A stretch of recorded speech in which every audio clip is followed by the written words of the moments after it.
বন্ধুরা শুধুমাত্র সুজি দিয়ে যে এত সুন্দর রসমালাই বানানো যায় তোমরা না দেখলে কিন্তু বিশ্বাসই করবে না। 10 টাকা শুধু সুজি দিয়ে কত সুন্দর বাড়িতে রসমালাই বানিয়েছি। দেখো, দেখতে যেমন সুন্দর, খেতেও হবে একদম অসাধারণ। সবার আগে প্রথমে তোমরা পুরো ভিডিওটা দেখো, আশা করি ভালো লাগবে। নমস্কার বন্ধুরা, মৌমিতা ইয়াম্মি কিচেন এন্ড ব্লগে তোমাদের অনেক স্বাগত। আমি চলে এসেছি আজকে আবার একটা নতুন রেসিপি নিয়ে। আজকে আমি বানাবো সুজির রসমালাই। এর আগে তোমাদেরকে আমি দেখিয়েছিলাম গুঁড়ো দুধের রসমালাই, আর আজকে দেখাবো সুজির রসমালাই। আর সবার প্রথমে আমি এখন উনুনটা ধরিয়ে নিয়েছি।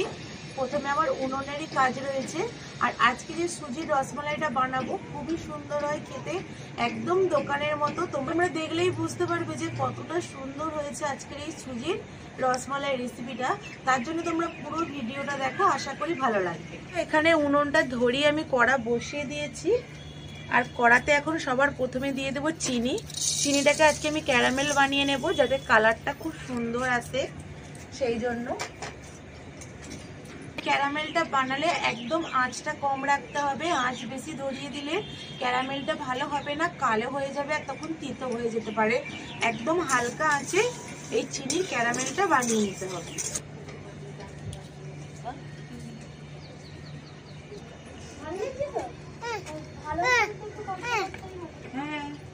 বন্ধুরা, ক্যারামেলের কালারটা কত সুন্দর চেঞ্জ হয়ে যাচ্ছে দেখো।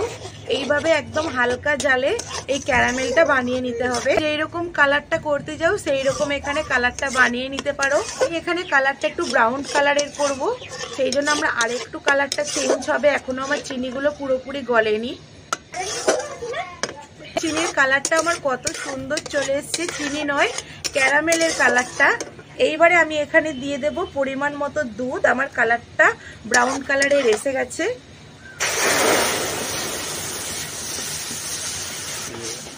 দিয়ে আমি ভালো করে এইভাবে গুলিয়ে নিয়েছি। আর দেখো কালারটা দুধের কত সুন্দর হয়েছে। এর ওপরে এখানে আমি 4টে এলাচকে ফাটিয়ে দিয়ে দেব। 4টে এলাচ ফাটিয়ে নিয়েছি, দুধের মধ্যে দিয়ে দেব। এলাচটা দিলে দুধের খুব সুন্দর একটা স্মেল আসে, তখন মিষ্টিটা খেতেও খুব ভালো হয়।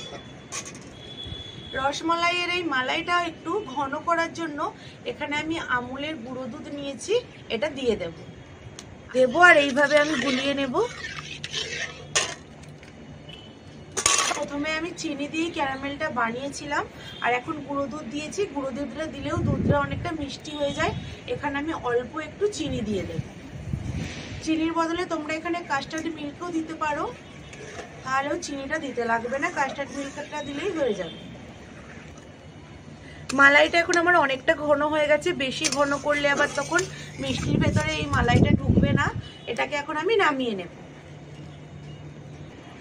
বন্ধুরা, এখানে কড়াটা আমি পরিষ্কার করে ধুয়ে আবার বসিয়ে দিয়েছি।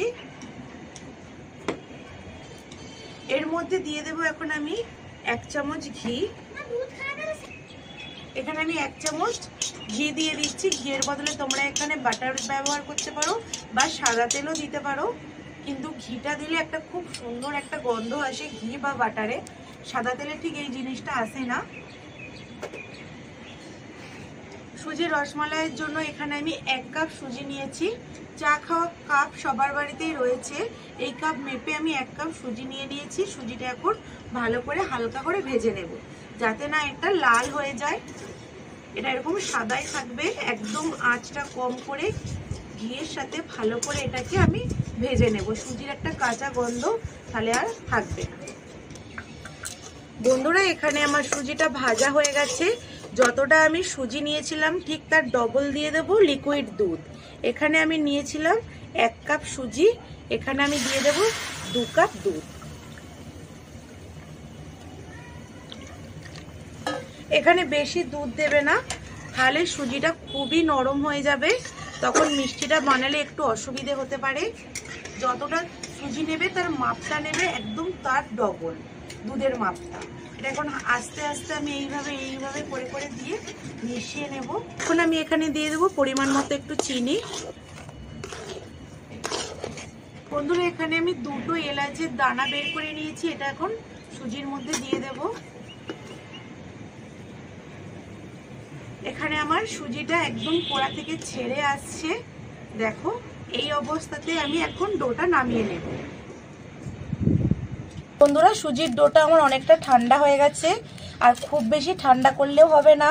আমার হাতে যতটা আমি নিয়ে মাখাতে পারবো, যতটা গরম সহ্য করতে পারবো, সেই রকম ঠান্ডাটা হলেই হয়ে যাবে। এর ওপর থেকে এখন আমি দিয়ে দেব হাফ চামচ বেকিং পাউডার।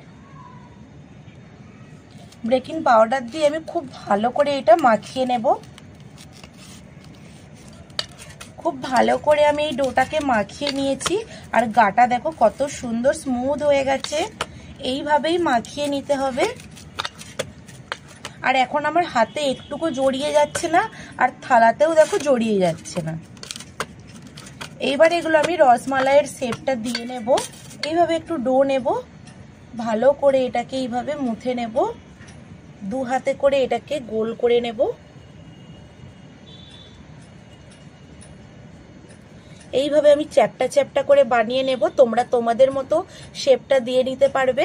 আর দেয় কোথাও একটুকু ফাটল নেই, একদম প্লেন রয়েছে। এইভাবেই আমি প্রত্যেকটা রসমালাই বানিয়ে নেব। এখানে একটা বানানো হয়ে গেছে, আবারও একটা আমি বানিয়ে নেব। আবারও একটা আমি বানিয়ে নিয়েছি।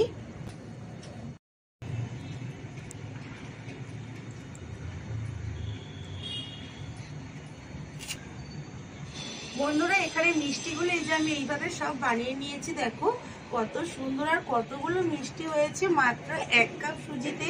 আর এখন আমি কড়াতে তেল দিয়ে বসিয়ে দিয়েছি। তেলটাও এখন আমার গরম হয়ে গেছে। হালকা গরম তেলে মিষ্টিগুলো ভাজতে হবে। প্রথমে এখন হালকা গরম হয়ে গেছে, একটা একটা করে মিষ্টি দিয়ে আমি মিষ্টিগুলো ভেজে নেব।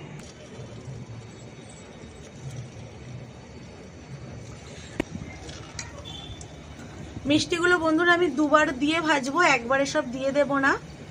আর তেলটা কেমন গরম হয়েছে তোমরা দেখেই বুঝতে পারছো। খুব বেশি গরম তেলে দিলে একদম প্রথমেই লাল হয়ে যায়, আর মিষ্টির ভেতরটা তখন কিন্তু ভাজা হয় না। ওই জন্য একদম হালকা আঁচে মিষ্টিগুলো ভেজে নিতে হবে।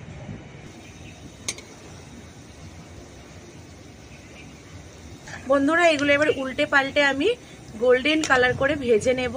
একদম আস্তে আস্তে এইগুলো করতে হবে, ভেঙে যাতে না যায়। কত সুন্দর কালার এসেছে আমার উল্টো পিঠে। আর মিষ্টির কালারটা দেখো গোল্ডেন ব্রাউন করে আমি ভেজে নিয়েছি। কালারটা দেখতে কত সুন্দর লাগছে। আর এখানে আমি যে মালাইটা বানিয়ে রেখেছিলাম এখনো গরম রয়েছে খুব। আর কালারটা দেখো, ক্যারামেল দিয়েছিলাম, চিনির যে ক্যারামেলটা করে দিয়েছিলাম, কত সুন্দর তার জন্য কালার এসেছে। এইবারে এই মিষ্টিগুলো আমি এই বাটির এই মালাইয়ের মধ্যে দিয়ে দেব। গরম রয়েছে দুধটাও, আর মিষ্টিগুলো গরম রয়েছে।